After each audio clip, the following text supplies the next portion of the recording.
Hey Crestwood, happy Wednesday to you. Hope you all are seriously staying warm, staying safe. It has been quite a few days. I certainly miss seeing you all on Sunday. It's so weird not to be in worship again. Felt like COVID again. Stuck in my apartment, filming my sermon and putting together a video to send out to people. It certainly was really weird not to gather with you on Sunday morning, but obviously it was the right thing to do. We want to keep everybody warm and safe, and so hopefully better conditions for this coming Sunday. But always encourage you, do what's best for you. Stay home if you need to.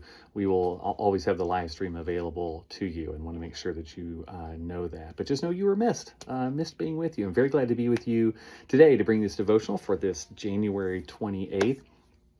So this storm has certainly wreaked havoc in a lot of ways, and it's been really interesting to me to see how it's played out in the community. There's a business I frequent in my neighborhood that stayed open probably when it shouldn't, and got a lot of blowback from the community about that. Other businesses that have closed to honor their employees.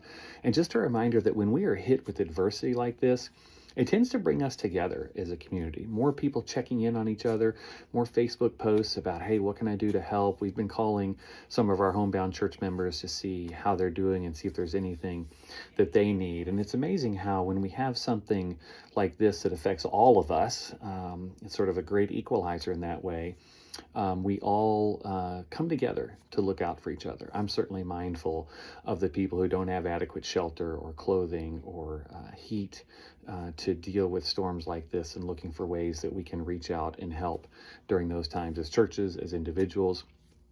But the one thing about the weather is it affects everybody. Nobody is exempt from that. And so I love the way that it can bring us together. It reminds me when the Bible talks about the fact, Paul says, when one of us suffers, we all suffer. When one of us rejoices, we all rejoice. And so we are called to enter into solidarity with those around us who are suffering, even if we don't feel that directly. And something like a pandemic, something like a big snowstorm can make us do that. It like almost makes us better neighbors, in some way. And I think about that in relation to what's going on in our country today, and I don't understand, or I struggle to understand, why we're not galvanizing about other things that are taking place in our country, the ways other people are being treated, the ways that people are being oppressed, demonized. And this is all the way around. This is not talking about one specific group or one specific political party, but it seems like the level of vitriol, the level of hate, the level of conflict just continues to grow each and every day. And I really struggle to know how to diffuse that. There's nothing that one person can do to change all of that, but we can certainly change that within our own lives, to focus on what we do control as we pray about and seek to alleviate the other issues around us. I met this week with someone who is putting his life back together after coming out of addiction. And he shared his story with me very honestly about all that he has been through to get to the point where he is. And it just reminded me of the resilience of the human spirit, that when we put our mind to doing something, and when we know that we're not alone in doing it, and when we know we have the strength of Christ and the forgiveness of Christ kind of flowing through our veins, it can propel us to do things that we may not otherwise choose to do, things that may seem too hard, too daunting, too intimidating.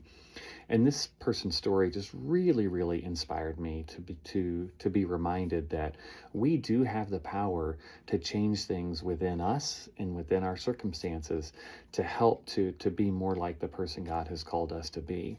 And so I hope it's not just a snowstorm that makes us better neighbors.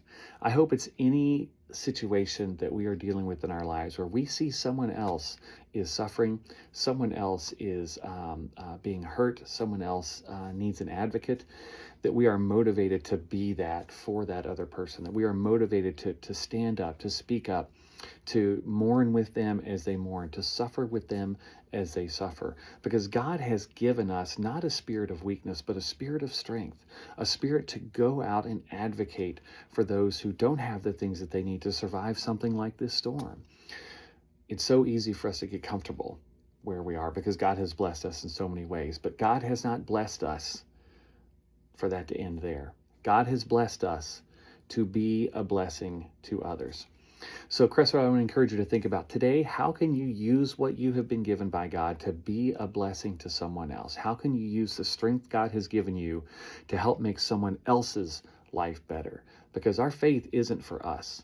Our faith is to be used to have a positive effect on all those around us. And that's my prayer for you today, Crestwood. God bless you.